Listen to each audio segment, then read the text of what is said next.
Well, we're just outside of Silverton, and you'll notice the road closed behind me. Detectives are up that road collecting evidence and trying to get to the bottom of what happened. Here's what we do know. Sometime Wednesday evening, deputies with the Marion County Sheriff's Office and officers with the Silverton Police Department started chasing after a possible kidnapping suspect in a white truck.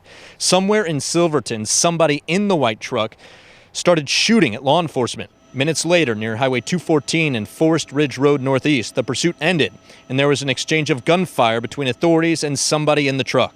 We know the driver of that truck was detained, while the female passenger suffered life-threatening injuries and was taken to the hospital by helicopter. We don't know if that female was a suspect or perhaps a victim in the possible kidnapping that started the whole thing. Regardless, this is very troubling for people who live in the area.